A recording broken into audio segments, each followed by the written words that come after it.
empezar a trabajar con diferentes ciudades de nuestro Perú que mueven una economía distinta, que mueven empresas distintas, creo que es valioso e importante. Hacer una campaña publicitaria para mí vale, no sé, yo valgo 80.000 soles. Claro, pero no saben si ese negocio con 80.000 soles va a quebrar. El 89% de empresarios en Puno jamás han tenido una asesoría, ni una preparación, ni formación, ni técnica, ni profesional en administración, ni en gerencia. Lo primero que tienes que saber es cuál es tu expectativa con esa empresa en todo sentido. ¿Hacia dónde va el marketing, Alexis? Bienvenidos a un nuevo episodio de 3800 Conversaciones de Altura, el podcast. Recién llegado de Lima, recién llegado de Europa y viajando toda la vida, tenemos que presentar a Alexis Solano. Alexis Solano, un amigo de la casa, una persona que está haciendo las cosas desde su propósito y está cambiando la historia de muchas empresas. Estamos más que encantados de tenerte con nosotros. Gracias por esa introducción también. Feliz. Nosotros más que felices y agradecidos contigo. Cuéntanos un poco, ¿qué te trae acá a Puno, Alexis? Bueno, ¿qué me trae? En realidad, primero, esta linda invitación por el lado de ustedes. Creo que en general descentralizar el conocimiento es importante, pero no solamente el conocimiento, sino también la experiencia que uno puede tener, ¿no? O sea, creo que las personas que literalmente vamos adquiriendo experiencias como esponjas en todas las diferentes ciudades, en diferentes empresas, en diferentes tamaños, como que uno va aprendiendo a transferir esa información y empezar como a sembrar conocimiento en otras personas en general. Así que creo que empezar a trabajar con diferentes ciudades de nuestro Perú que mueven una economía distinta, que mueven empresas distintas, creo que es valioso e importante. Entonces por eso estoy acá en Puno, porque sé que hay un montón de emprendimientos, empresas, pequeñas, medianas, grandes, que requieren ese conocimiento que podemos traer símiles de la industria. Yo siempre digo, los empresarios saben hacer las cosas, saben hacer sus cosas, saben hacer sus productos, pero cuando empiezan a tener como diferentes necesidades de crecimiento o dificultades de ventas o cambios de coyunturas, uno requiere similitudes, requiere analogías, requiere como más información para tomar decisiones, y ahí es donde creo que los consultores ayudamos un poco. Yo creo que eres más allá de un consultor, ese agente especializado en resolver problemas, Alexis. O sea, yo te escucho hablar y es parte de una idea y tú ya le sacaste raíz cuadrada, le diste la solución y dejas al empresario lleno de ti. Bueno, o sea, yo creo que algo que puede sumar un montón es como que tenemos inteligencias múltiples, ¿no? O sea, desde los 5 años aprendí a ser músico, pero también me encantaba la historia. Estudié teoría musical con todo lo que ese lenguaje requiere. Estudié canto con personas que hoy en día son muy famosas, como Cielo Torres, que es una salsera increíble, pero empezamos con ella cuando yo tenía 6 años y yo vivía en un fuerte Arica, mi papá era militar, a 1 hora y media de Tacna, y de pronto me llevaba todos los sábados y domingos a las 5 de la mañana para poder estudiar en una escuela de canto. Y ahí conocí a Cielo. Pero así la vida me ha ido llevando por personas bastante valiosas. Creo que siempre he sido aplicado a los estudios, me interesaba mucho la danza. Creo que el arte te despierta ese lado lateral que uno necesita desarrollar para empezar a pensar de una manera distinta, ¿no? Porque el lado, digamos, el pensamiento, vamos a decir, más lógico, te ayuda a justamente aterrizar las cosas, y el lateral te permite volar, entonces te permite como ser más divergente en ese sentido, entonces explorar otras soluciones. Y yo creo que mi vida siempre ha estado en esos dos mundos, o sea, entre el mundo de desarrollar el arte, primero como artista, a los 16 empecé a estudiar teatro musical, luego música, luego canto con maestrazos, luego empecé a trabajar en eso, me gané una beca para estudiar en Nueva York, pero en paralelo estudiaba comunicaciones en la universidad tratando de ser primer puesto, entonces era como que siempre como cuidaba mucho mi tiempo y la aplicación del tiempo en general. Entonces siempre siento, o sea, respondiendo un poco a la pregunta, que el campo de cómo empezar a explorar diferentes ámbitos de tu inteligencia, que te interesen diferentes cosas, pero que te interesen en serio y que te vuelvas como, o sea, si vas a entrenar y ser maratonista, dedícate en serio a eso, métele bastantes ganas, etc. Creo que eso es importante para poder empezar a pensar de una manera analógica y también de una manera lateral en lo que sea que estés haciendo, ¿no? Entonces, creo que eso ha desarrollado en mí como una, vamos a decir, como una habilidad esponja en la que siempre trato de aprender cosas de cualquier conversación, y que con el paso del tiempo, en esos últimos 3 años que, digamos, desarrollo Blueprint al 100%, me ha permitido como aprovechar las conversaciones envolverlas oro para conocimiento y para luego compartir y compartir y compartir. O sea, se dice que uno más aprende mientras enseña. Entonces, mientras tú adquieres conocimiento y te lo quedas, no te sirve, pero si de pronto empiezas a compartirlo, a compartirlo, a compartirlo, tu cerebro empieza a utilizarlo en tu día a día. Hay veces pensamos que la innovación es como una tarea que hacer cuando ya eres grande, pero cultivar ese pensamiento disruptivo, ser muy proclives a darle el abanico de posibilidades a nuestros hijos para saber qué talento es el que ha traído a cuestas y explorar ese talento y permitirle a él redescubrirse en sí es clave. Nosotros siempre pensamos lo siguiente, desde los 3 años hasta los 16 años hay una cosa aberrante que es la educación y es aberrante porque nos cuadriculan. O sea, tú entras a un sistema tan cuadriculado, tan perverso en el sentido de poder desplegar tus capacidades, tu cerebro, tu creatividad, porque tienes que vestirte igual que los demás, tienes que comportarte en línea y es bien poco el margen que le dejan a que puedas ser tú, a que puedas descubrir tu talento. Mira, tú tienes una línea de tiempo donde has ido adquiriendo esas capacidades. ¿Y por qué entonces nace Blueprints? Mira, primero sobre el tema de la educación, que es importantísima. Creo que, claro, o sea, la educación per se no es, digamos, solamente, digamos, negativa como tal, sino como tú bien dices, los sistemas, ¿no? O sea, creo que hay que trabajar mucho en los sistemas, o sea, trabajar mucho en qué está pasando con las realidades, también de contextualmente hablando, o sea, hay realidades que sí requieren probablemente empezar con uniformidad, que sí requieren empezar con disciplina, ¿no? Realidades que no lo requieren, inteligencias que se desarrollan en una y otra, ¿no? O sea, creo que sí es importante estudiar más sistemas de educación, desarrollar nuevos sistemas de educación y ver a qué coyunturas responden, a cuáles se pueden adaptar mejor, ¿no? Que creo que hay empresas en Perú que lo están haciendo muy bien, empezando por una amiga super capa, que es Fiorella de Ferrari de Colegio Salep, que está como justamente replanteando mucho cómo es que la educación debería ser, pero adquiriendo mucha información de fuera, pero no es la única. O sea, hay bastantes personas que están trayendo como, digamos, esta sistematización de la educación para poder generar mejor respuesta en determinadas coyunturas. Claro, llego a Blueprint como una consecuencia de apasionarme por el marketing y sobre todo por poder aportar desde lo que hago de manera cívica. Historia corta, yo, bueno, vengo del mundo corporativo, empecé en el mundo corporativo a los 19 años, como muchos practicantes a las empresas más conocidas del Perú, y no tenía, o sea, mi currículum no era artístico. Entonces la gente pensaba que probablemente yo iba a dedicarme a bailar en la oficina y no iba a hacer nada más. Entonces decidí que cualquier empresa que me contrate iba a ser la empresa en la que yo desarrolle todo lo que pudiera. Y la primera empresa en la que trabajé era un centro de investigación para el desarrollo, un lugar bastante, vamos a decir, bastante humilde, en un lugar que solamente tenía muchos libros alrededor, digo solamente porque luego le agarro el valor a los libros, pero era como un lugar con una biblioteca grande donde había sillas de madera y donde literalmente ya el trabajo era híbrido. Y bueno, mi primera tarea no me gustó para nada, entonces el día miércoles que regresaban todos a la oficina dije, bueno, claramente no es esto para mí, voy a dedicar más al arte y voy a renunciar. Y resulta que el día que yo iba a renunciar, en la silla de directorio estaba sentado Francisco Sagasti y otras personas muy valiosas en el lado académico. No vamos a hablar nada político en este espacio, pero sí estaba él y había mucha gente que venía a hacer doctorados y maestrías en temas ambientales, en temas educativos en todo el mundo y hablaban de cosas que yo no entendía.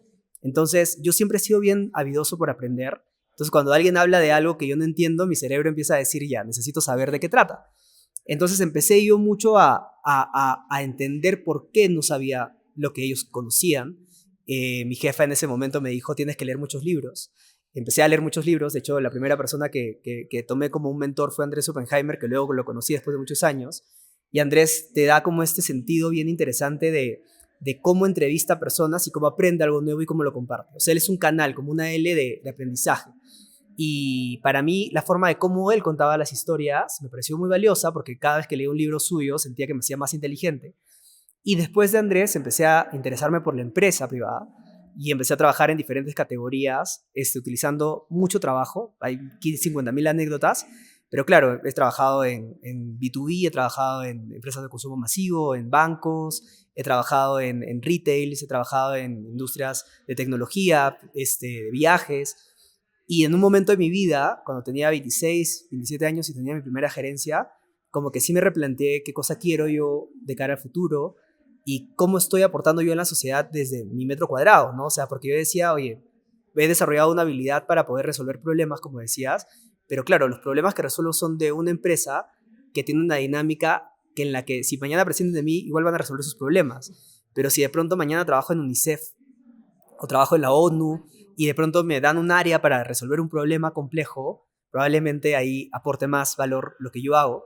Y empecé a replantearme esto muchos años hasta que de pronto, gracias a la mentoría de muchos amigos, decidí yo mismo crear una dinámica que pudiera ayudar al empresario a poder crecer. ¿Encontraste patrones en común que adolecen muchas empresas? ¿Cómo fue esto? Porque cuando yo te escucho es como que tienes tu propio modelo, ¿no? En un modelo donde ya se encajó un viaje de problema-solución. Me hace recuerdos mucho a Oscar Wilde, cuando de pronto dice, ¿qué tienen en común todas las empresas? Nueve ámbitos, ¿no? El cliente, su problema, sus canales, cómo lo vendo, de dónde saco plata. O también podemos hablar un poco de estos señores que crearon el Balance Scorecard, Claro. que Norton y Kaplan, que te dice, ¿y qué tienen en común todas las empresas grandes, medianas, chiquitas? 4 perspectivas: aprendizaje, procesos, clientes y resultados. Entonces tú tienes tu modelo. Háblame un poco de eso. Mira, de hecho, este modelo parte de varios aprendizajes previos también. Por ejemplo, el famoso Double Diamond, o de repente este famoso modelo del libro de B.I. Kumar de 101 Design Methods, que si no lo han leído hace 13 años, es un método que todavía sigue funcionando, pero básicamente te explican mucho cómo funciona la inteligencia.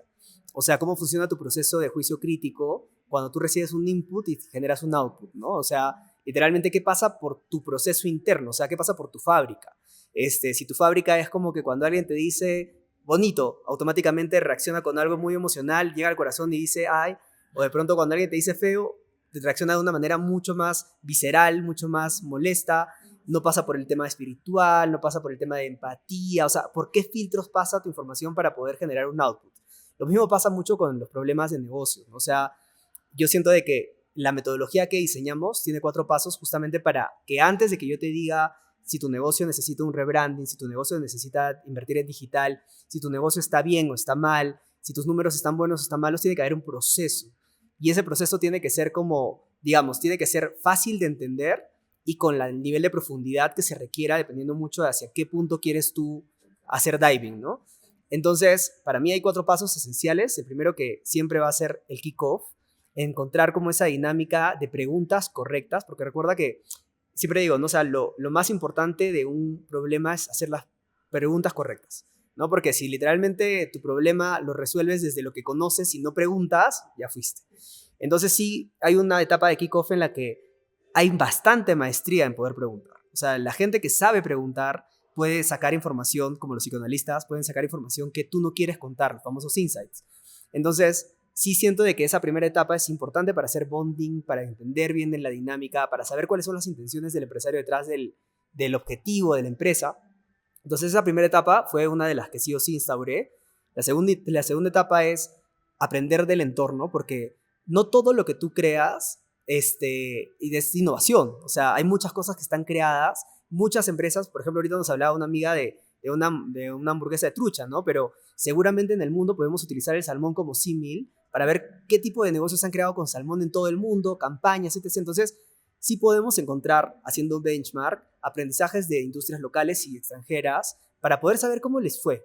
Porque al final uno cocina con los ingredientes que tiene, pero si de pronto te cierras solamente tengo pollo y pollo en cuadraditos, lo único que te va a quedar hacer es probablemente una brocheta. Pero si de pronto dices, oye, hay pollo en cuadraditos, pero mira cómo en otro lugar cogieron el pollo y lo pusieron en triangulitos y luego filetitos y luego más cosas, tu mente empieza como a explorar. Entonces la segunda etapa siempre es una etapa de exploración local y global. La tercera etapa ya tiene básicamente un planteamiento en borrador, pero que tiene dos cosas. El primero es el business case, que es la parte numérica. O sea, si no hay números, no hay marketing. Y tienes que ser experto en poder entender la parte financiera, la parte comercial, la parte de inversiones, la parte del costo de producto, porque marketing implica producto. Entonces sí hay una parte de business case que tienes que revisar muy bien con el negocio y una parte de marketing que ya es como ese business case se traduce en una estrategia para llegar a un consumidor a través de un canal, con una propuesta de valor, con un precio, con una dinámica de comunicación correcta. Entonces, hay todo un proceso que se sigue para poder plantearte y decirte, ya, tu producto va a ser verde y lo vamos a vender en estos lugares, con esta propuesta de valor y con este tipo de comunicación. Cuando tú estás de acuerdo con eso y ya te hiciste la idea porque ya pasaste por el proceso de exploración y todo lo demás, es que pasamos al planteamiento de estrategia. Entonces, te decimos cómo hacer esto de manera determinada, claro, en un determinado tiempo, cuánto tienes que invertir, con cuántas acciones, etc., pero que no le haga daño a tu negocio, porque muchos, a ver, amigos marqueteros, publicistas, se lanzan con un presupuesto porque es lo que ellos valen, digamos, ¿no? O sea, hacer una campaña publicitaria para mí vale, no sé, yo valgo 80,000 soles, por darte un ejemplo random. Claro, pero no sabes si ese negocio con 80,000 soles va a quebrar o se está tomando mucho riesgo, muy poco riesgo. Entonces, la parte numérica es importante, siempre para poder hacer un planteamiento marquetero, y nosotros sí o sí obligamos a que ese proceso, a que eso no se pase del proceso. ¿Y cómo haces entender esa parte al empresariado? Porque nosotros tenemos como un buyer bien claro de nuestro empresario regional y tenemos datos. O sea, el 89% de empresarios en Puno jamás han tenido una asesoría, ni una preparación, ni formación, ni técnica, ni profesional en administración, ni en gerencia. Y entonces el negocio es básicamente empírico. Y ese empirismo no es malo, porque son desde que están guaguas en la uncuña, sus papás han vivido de ese negocio, entonces solo lo están llevando según su expertise, que es muy bueno. Pero como tú dices, o sea, necesitamos generar competitividad, necesitamos que ese negocio pase a otro nivel, y para eso es básico el tema de costos, de marketing, de todo lo que tiene que ver con la innovación real, mercados, entender los dolores. ¿Cómo haces para acercar esa información y que sea digerible y que sea comprendible y que sea asimilable en un día a día para el empresario? Para empezar, yo soy una de las personas que propone y que sí siente de que el empresario tiene que ser un administrador.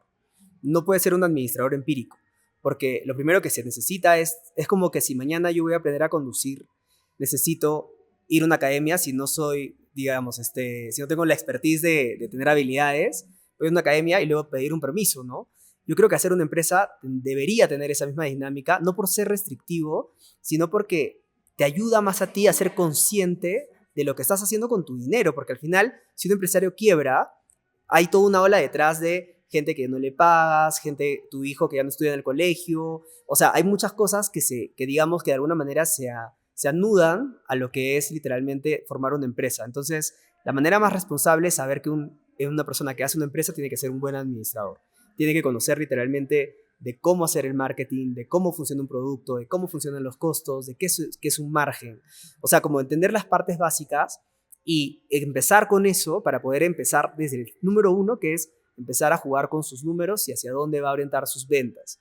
Entonces, sí creo que es un trabajo en el que todos tenemos que poner el hombro para poder ayudar a que esa información llegue a todos, ¿no? Porque claro, si tú le dices al empresario tienes que ser administrador, estaríamos siendo restrictivos para decir que solo los administradores pueden hacer empresa, lo cual no es cierto, pero sí tener el conocimiento del administrador al menos básico, porque todos los que tienen empresas exitosas sí saben sus números, ¿sabes? Hasta la persona que tú puedas decir, oye, no, él es recontra empírico y no hace, digamos, números, todos conocen cuánto les cuesta hacer un concierto, hacer un partido de fútbol o jugar con dinámicas que tú dices, oye, hay gente que hasta vende, digamos, algo que es su talento como tal y no necesitaría hacer números, los hace. Entonces, sí creo que la técnica tiene que llegarles a todos por igual para que al final las personas puedan tomar decisiones en base al tema numérico, ¿no? Te cuento un poco ahí. Nosotros pensamos lo mismo. Generamos, a partir de que todos estos empresarios venían con muchos problemas, un programa de formación empresarial. Y este programa fue algo muy bonito porque teníamos a personas de 22 años y a señores de 60, 65 años juntos, o sea, muy intergeneracional, pero con todas las ganas de aprender. O sea, se les abría el cerebro. Tú podrías pensar que de verdad tengo que tributar. ¿Y por qué es variable? ¿Y por qué es fijo este costo? ¿Y punto de qué? O sea, aprender esas cosas podría parecer muy duro, un lenguaje muy duro, pero tenemos una metodología en la incubadora que se llama aprendizaje experiencial CEFE. Entonces, todo esto lo hemos transformado a dinámicas de juegos.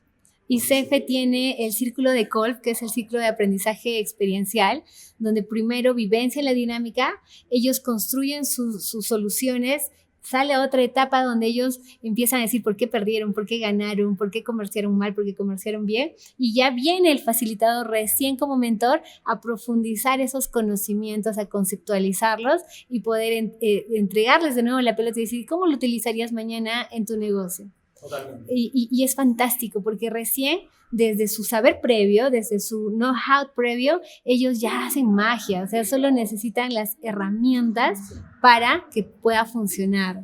Totalmente, o sea, de hecho, lo que dices es muy valioso, o sea, herramientas. O sea, siento de que si queremos hacer que una ciudad, que un país tenga igualdad de oportunidades, lo que tenemos que lograr es que la gente maneje las mismas herramientas. O sea, literalmente que todos puedan estudiar inglés en el colegio y que puedan tener como esas herramientas. Mucha gente que es talentosísima se puede ir becado afuera y de pronto por no saber inglés encuentra una restricción o de repente ya le dicen no importa, no sabes inglés, pero cuando empieza a desarrollar su trabajo en el día a día encuentra una barrera muy compleja. Entonces sabemos que hoy en día hay cosas que sí requieren que digamos nosotros como seres humanos nos desarrollemos bien en aprendizajes específicos, ¿no? En herramientas. Entonces sí creo que las herramientas tienen que ser para todos. Y aprender a administrar, yo creo que debería estar en todas las carreras. Porque al final todos los que hacemos cualquier tipo de aprendizaje vamos a querer en algún momento emprender con toda esta moda. Entonces para poder emprender tenemos que saber cómo funciona un negocio. Ahí te doy una gran noticia porque somos la única universidad nacional de todo el país que tenemos el curso de emprendimiento para las 37 escuelas profesionales. O sea, cuando teníamos la reunión con todas las universidades públicas, o sea, de verdad, o sea, lo tienen como curso general, sí, obligado. ¿Por qué? Me decían. Y decía, porque nosotros somos la región más emprendedora del Perú, uno, porque el potencial que acá hay por los recursos naturales que tenemos, por toda la diversidad, megadiversidad que tenemos en la región, que es poco conocida en el Perú, tenemos un potencial enorme que explorar, que desarrollar. Entonces, ¿cómo es posible que no podríamos darle ese chip y esa ventaja competitiva a nuestros alumnos de que adquieran habilidades emprendedoras, sean más proclives a abrirse en la innovación y puedan fácilmente desarrollar pequeños modelos de negocio que luego ya escalen a una empresa, ¿no? Que ese es el ideal. A eso le sumaría que si el curso es parte del curso de la dinámica, digamos, inicial de las carreras, que probablemente sea la mitad de la carrera, podría ser un buen ejercicio, ¿no? Sexto semestre. Claro, como que empiezas a explorar cosas y también trabajar con los colegios. O sea, ya sí hay universidades como esta que están apostando por esta dinámica que cambia radicalmente el juego, las reglas del juego y ayuda un montón. También trabajar con los colegios para poder ayudar a que los alumnos entiendan el por qué es importante los cursos. Porque, a ver, cuando empezamos en la universidad, probablemente todos en nuestra dinámica, yo como les decía, he perseguido siempre tratar de hacer primeros puestos, no me acuerdo de muchos cursos, se requiere como trabajar en torno a los alumnos para que también vayan preparados a la universidad, no solamente para ingresar, sino para estar listos para lo que van a aprender en la universidad y que no solamente sea una etapa social en la que todos nos divertimos y todo lo demás, sino que desde el día número uno sepan que los cursos que están en la universidad no están por default, sino que son cursos que te pueden servir para toda la vida. Y creo que ese trabajo es un trabajo que de repente podría valer la pena hacer como una especie de preuniversidad, con un curso preliminar que te enseñe un poco a estar listo para poder adquirir conocimiento. Si había una resistencia fuerte, por ejemplo, ingenierías nos decía, a mí me faltan créditos en mi malla para mis cursos duros, o sea, yo necesito que aprendan mucha matemática, yo necesito que aprendan mucha ingeniería dura porque me falta. Y él decía, pero ¿de qué sirve si al final van a terminar siendo mano de obra barata? En cambio, si tú los formas como empresariados y les dotas de esas habilidades, ya no van a pensar en dónde me empleo, sino van a empezar a generar conocimiento que va a generar puestos de trabajo, es decir, ¿a quiénes de estos voy a emplear? Cambia la dinámica, o sea, es una y otra, son dos caras de la moneda muy, muy valiosas para el estudiante promedio. Totalmente. Yo quiero preguntarte una cosa. Si tú me dirías, ¿cuáles son los elementos básicos de competitividad o para que un negocio despegue rápidamente? ¿Tienes una lista de decir infaltables? pensaría primero en los procesos que te comenté al inicio. O sea, tener una metodología de montar un negocio requiere como pasos que te den como esa certeza de que lo que estás haciendo no está llevado al éxito, sino que está llevado a hacerlo bien. ¿Me entiendes? O sea, que son dos conceptos distintos. Y luego jugaría en torno a la expectativa. La expectativa es importante porque literalmente, hablando de la felicidad y de todos estos conceptos modernos, sí es importante que una persona tenga como súper claro hacia dónde va a caminar y que tenga expectativas reales y realistas en torno a lo que está emprendiendo, ¿no? Entonces, si tú me hablas un poco de cuáles serían como los pasos para un negocio más exitoso, yo pensaría literalmente primero definir qué es éxito para mí. En qué etapa de mi vida, porque ese trabajo de ser empresario no va a ser solamente un trabajo económico, es un trabajo de muchas cosas, un trabajo hasta espiritual, un trabajo de valores. Yo siempre hablo de tres cosas, de tres dimensiones: el dinero, el poder y el valor, y que básicamente son tres cosas que te ayudan a tomar decisiones en tu vida. Entonces, la necesidad de dinero, o la necesidad de poder, o las ansias, o la necesidad de valores. Entonces, cada uno va jugando con esas dinámicas para poder encontrar qué es lo que necesita en ese momento. Poniendo un poco esto en la mesa, claro, cuando uno empieza a buscar emprender y empieza a hacer una empresa, lo primero que tienes que saber es cuál es tu expectativa con esa empresa en todo sentido, para que sea exitosa y te haga sentir bien a ti, para que no te frustre, para que realmente encuentres un espacio donde tus valores no te hagan entrar a un mercado, como les decía hace poco a los amigos que estuvieron hace un rato, y les decía, claro, tú puedes entrar a un mercado de industria de viajes, pero hay un montón de operadores turísticos en Puno. O sea, ¿por qué entrarías tú al mercado? Y la pregunta sería, ¿cómo vas a entrar? Sabiendo que ellos venden entre todos 100 y tú quitándoles 10, o creando alguna especie de, digamos, de análisis para encontrar dónde hay alguna oportunidad distinta. Y les puse el ejemplo de una empresa de bus que me trajo con la Ruta del Sol increíble, pero que es prácticamente virgen porque son solamente dos que hacen la misma ruta y no compiten.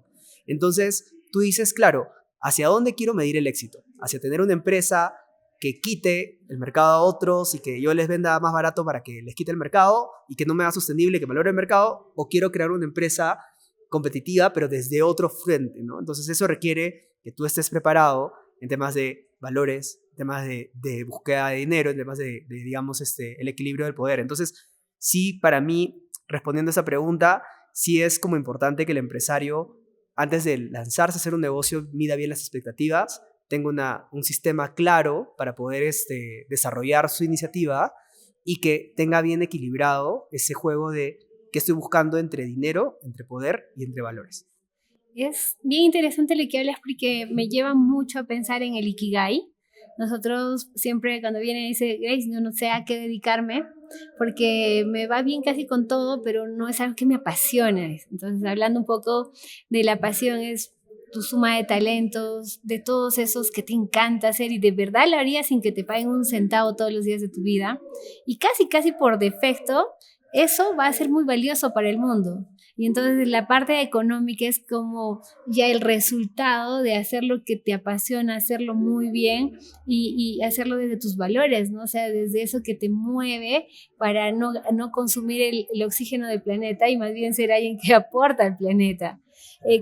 ¿Cómo tú comulgas esto con un empresario que viene y te dice, yo no tengo idea si esto es lo que a mí me gusta hacer? Regreso un poco a esta base de dinero, poder y valores porque, claro, sí necesitas el equilibrio de los tres. O sea, sí necesitas que eso que te mueve los valores internamente o que te mueve la búsqueda y poder no solamente hablamos de dominancia ni de esas cosas, sino también de que la gente te reconozca, de ser una persona popular, famosa si quieres, porque todos tenemos esas ansias en algún momento de nuestra vida, porque si mi negocio necesita que yo sea un poco más conocido, entonces tengo que hacerme conocido. Entonces es un equilibrio de tres cosas, ¿no? Entonces, partiendo un poco digamos, este planteamiento, sí creo que las personas tienen que buscar bien en qué etapa de su vida van haciendo un poco más de dinero, sacrificando un poquito más los otros, pero equilibrando, en qué momento van buscando más valor. Yo siempre digo, a veces tiene que ver con la edad, ¿no? O sea, las personas que tenemos como la forma tradicional de cómo nos han enseñado, como que trabajas de los 18 hasta los 55 y luego te jubilas y de ahí cuando te jubilas digamos, te gastas tu jubilación y de pronto después estás en una búsqueda de valores porque sientes que tu vida ya cobra otro sentido y solamente te dedicas a hacer acciones sociales y a vivir en paz y todo el tema, ¿no? Yo siento de que tenemos que jugar en una dinámica constante de que cuando seamos más mayores igual vamos a tener que buscar dinero, poder y valor, pero en un equilibrio distinto, ¿no? Sí pienso de que la gente tiene que apasionarse por lo que hace, mucho, porque eso te va a ayudar a todos los días aprender más y más de tu negocio. Yo adoro el marketing, es mi relación actual, o sea, literalmente es lo que a mí me lleva como a saber lo más que pueda de todo lo que aparece, de todo lo que ocurre, y el marketing es bien complejo, pero siento de que si es que es algo que a mí me apasiona, me va a movilizar a querer todos los días aprender de eso. Me gustaban los Pokémon cuando era muy niño, y el gusto por los Pokémon y por la historia me ayudaba a aprenderme los capítulos y verlos una y otra vez y comprarme los juguetitos y jugar con mis amigos. No y lo irme a sientes, buscar. ¿no? Como No lo sientes. Entonces, eso que es valores y eso que es búsqueda de cierto poder, se tiene digamos, que complementar con dinero.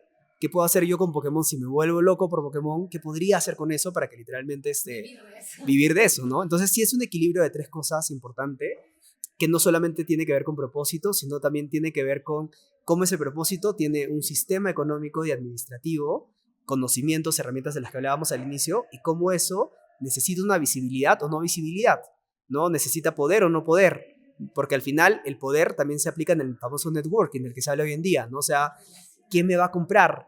¿Quién me va a ayudar a que me compren? ¿No? O sea, este famoso ecosistema que creamos alrededor de nosotros, eso también es poder. O sea, que yo pueda conversar ahorita con una persona muy prestigiosa de una universidad, ¿no? O sea, eso es como ecosistema. Entonces tú empiezas a darte cuenta de qué cosa es lo que te está rodeando y qué te da más poder de negociación cuando te sientas en una mesa, ¿no? Entonces, son como tres cosas que sistémicamente se pueden profundizar en algún momento, pero sí creo que el empresario tiene que cuidar su dinero, tiene que cuidar su poder, lo que lo rodea, y tiene que cuidar mucho sus valores.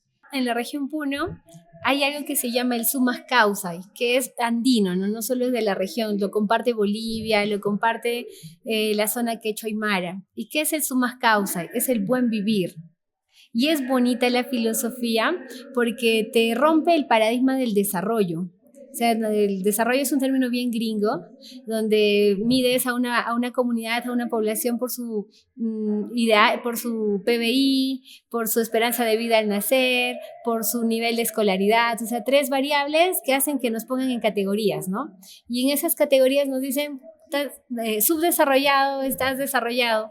Pero aquí en la región nos replanteamos y decimos, ¿de verdad nos pueden poner una etiqueta de subdesarrollo cuando el habitante promedio de acá goza de su vida, se siente satisfecho con sus vínculos, se siente orgulloso de su cultura, es respetuoso con la naturaleza y sus recursos?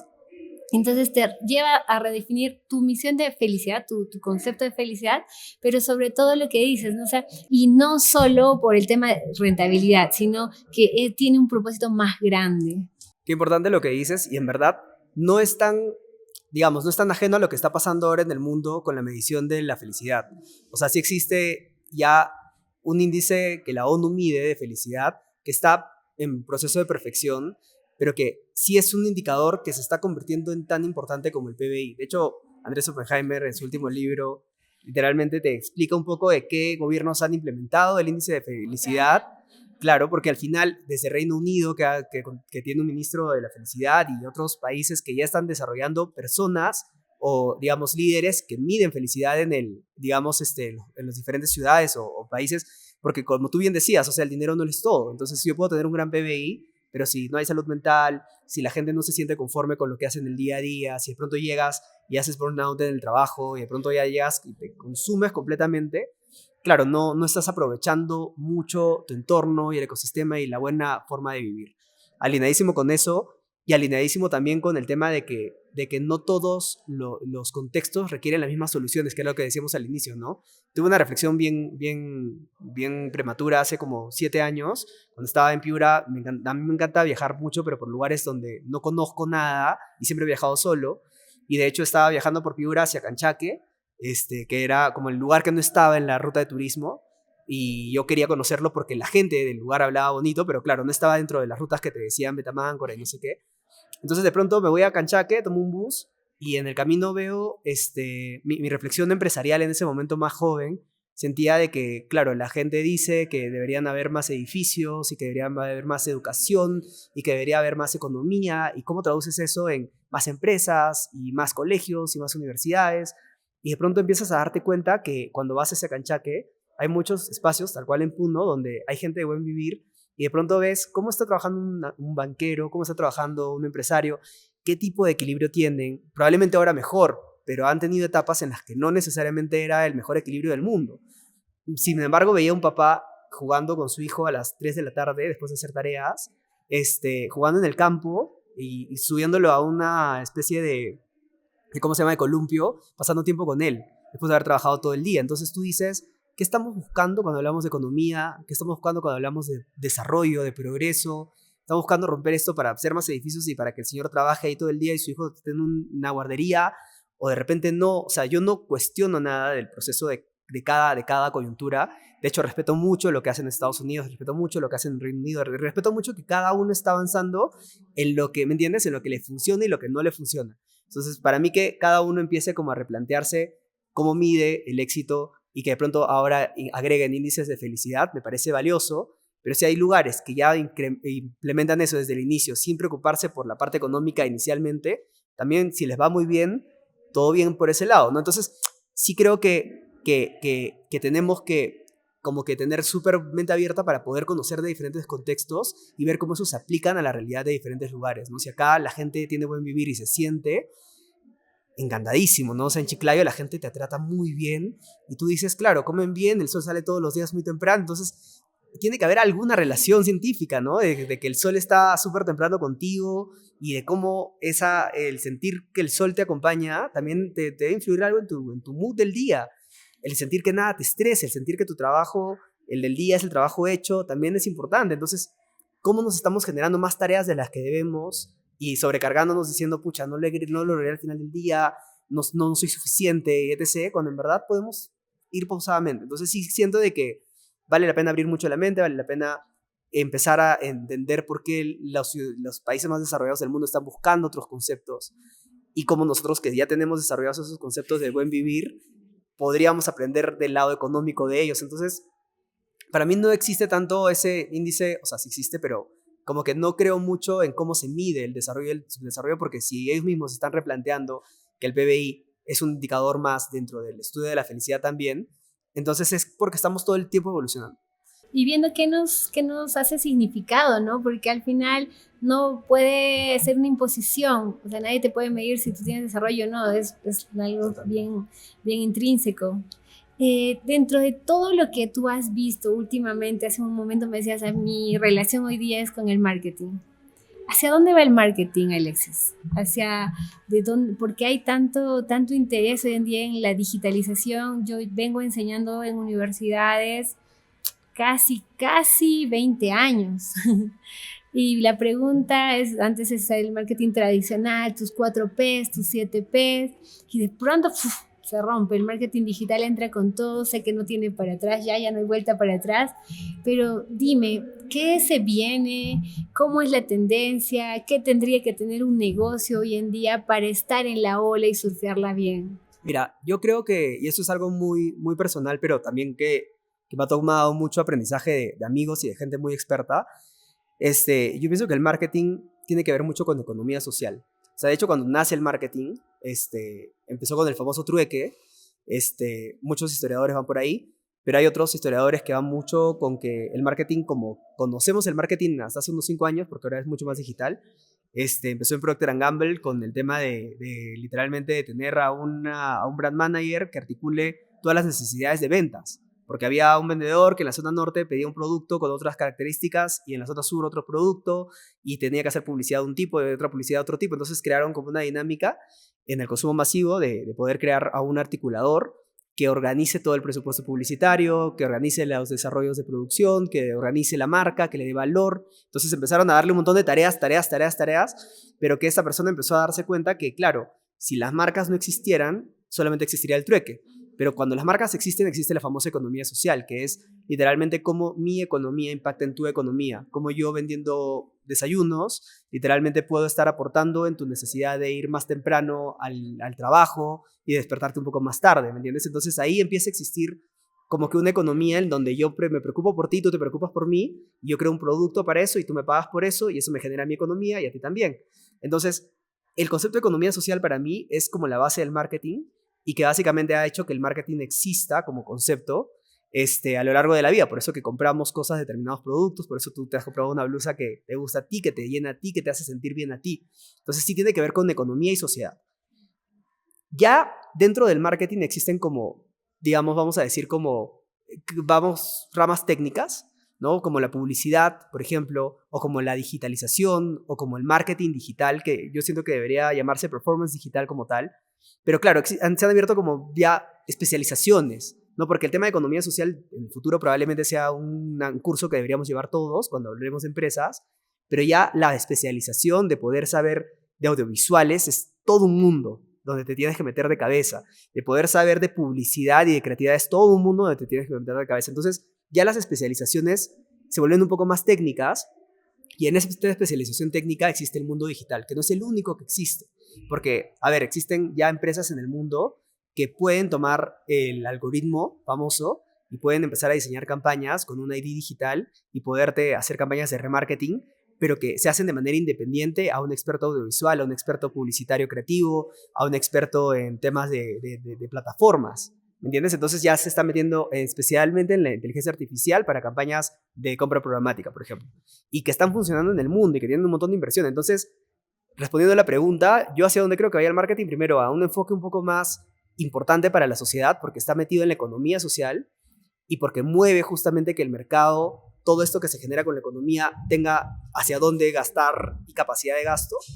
Y lo segundo, que es cómo va a empezar a diseñar un pathway distinto por cada especialización, ¿no? Y cuáles deberían ser esas especializaciones para poder crecer y para poder desarrollarlas en las universidades, ¿no? Si un empresario pequeño te busca y te dice, Alexis, ¿qué hago? O sea, ya sé que tienes los 4 pasos, que tienes este kick-off, tienes toda esa metodología, pero soluciones así muy de tooltips, ¿qué les recomiendas en su día a día? Mira, cualquier empresario que siempre se sienta conmigo, lo primero que le digo es ¿cuánto vendes y cuál es tu margen?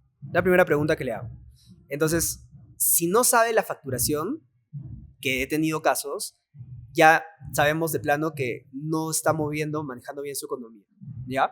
Si es que no sabe su margen, nos queda clarísimo que no necesariamente está teniendo las herramientas para poder entender cuánto está costando el producto. Ya se asesoró un montón de empresarios que, después de revisar los números y todo, están perdiendo mucho dinero y, en verdad, les levantamos la mano y les decimos, oye, por si acá, esto es tu negocio, y para poder llegar a estabilizarlo requerimos todo este trabajo de ti mismo, ¿me entiendes? De cómo tú vas a hacer que tu producto sea más barato y cómo tú desde el expertise de producto puedes encontrar proveedores más económicos, etc. De hecho, ahora conversaba con una persona que fabrica pan de masa madre y claro, o sea, el precio, probablemente el precio de venta puede ser un poco alto, pero yo le decía, y si por ahora les cuesta un poco caro hacer el producto, tenía de repente semillas. Las semillas también cuestan. De repente las semillas no son necesarias en esta etapa de vender un producto más plano para que tu producto sea un poco más económico y compita mejor con el mercado. ¿Me entiendes? Entonces, claro, sí, a veces es un tema de flexibilidad, de poder primero entender los indicadores numéricos, que es lo primero que yo analizo, y cuando los indicadores numéricos no están, no hay un negocio. ¿Me sigues? Eso sí es algo básico. O sea, si un indicador numérico no lo tienes claro, no tienes un negocio. ¿Me entiendes? Entonces tienes una idea, tienes algo, pero no tienes un negocio. Entonces sí, siempre parto por eso, para cualquier tamaño de negocio, y cuando no conocen los conceptos, trato de decirles cómo funcionan, de darles algunos indicadores para que puedan ellos saber cuándo es saludable, cuándo no, qué tanto está el precio de venta público, competitivo o no, hacia dónde puedo jugar, hacia dónde no. Entonces empiezo como a darles esa asesoría, ¿no? ¿Y la marca dónde queda ahí? La marca para mí es como la piel del cuerpo humano, ¿no? O sea, literalmente, primero necesitas un esqueleto, y el esqueleto son los números, ¿no? Así como un plano arquitectónico de una casa, o sea, necesitas un buen plano. O sea, no vas a construir una casa de barro y vas a ir como viendo, ay, sí, parece una casa, pero bueno, está de barro y si mañana se cae, no pasa nada. Es que sí pasa. Estás viviendo dentro. Lo mismo pasa con un negocio. Entonces, la marca para mí es como ya toda esta estructura de revestimiento, esta estructura del pintado, la estructura del diseño, de que una casa que puede ser muy plana se pueda ver con mucho más profundidad, mucho más atractiva que una casa que es muy plana, que te puede costar 100 soles al mes, con un buen diseño, con buenos artefactos, con buenas cosas, te puede costar 5.000 soles. ¿Me sigues? O sea, del mismo metro cuadrado. O sea, ese valor que le damos a una cosa y otra en un mismo, digamos, en un mismo metro cuadrado, ya nos genera lo que es la marca, ¿no? Entonces sí creo que la marca, como les decía al inicio, tiene que ser como cuando uno crea un negocio, tiene que estar muy consciente de la parte comercial numérica, de la arquitectura, tiene que estar muy consciente de la parte de marca, porque tiene que construir ambas cosas. No puede dejar la marca de lado, pero primero es la parte de arquitectura. Alexis, es encantador tener toda esta plática porque podríamos quedarnos horas, es demasiado profundo, es demasiado interesante, es demasiado valioso. Nosotros solo ya para cerrar, sabemos que estabas con el tiempo y lo más valioso que tienes, te pregunto algo. ¿Por qué dar tu tiempo para este tipo de actividades? Porque desde la incubadora te recontraagradecemos, o sea, hay que hablar un poquito de lo que hace Blueprint, ¿no? En esa etapa para nosotros es una bendición contarlos con socios como ustedes. Para nosotros son aliados claves, hemos recibido aliados invaluables, uno de ellos es Blueprint, pero ¿qué te llevó a tomar la decisión de hacernos ese acompañamiento, de dar tu tiempo por los emprendedores? O sea, lo que comentábamos en general, ¿no? O sea, las herramientas tienen que llegar a todos y cuando uno tiene un negocio que tiene como ese equilibrio entre dinero, poder y valor, ahorita el valor más importante personal es como ayudar a que estas herramientas la sepan más personas por el tema hasta de economía social. O sea, si es que ayudamos a que menos empresarios quiebren y que sean más responsables en sus decisiones, que sean más responsables en cómo diseñan su producto, en cómo lo venden, en cómo no se meten en un mercado en el que no están seguros si van a entrar, le venden en precio bajo y luego a los 2 años quiebran y de pronto ya valoraron un poco el mercado.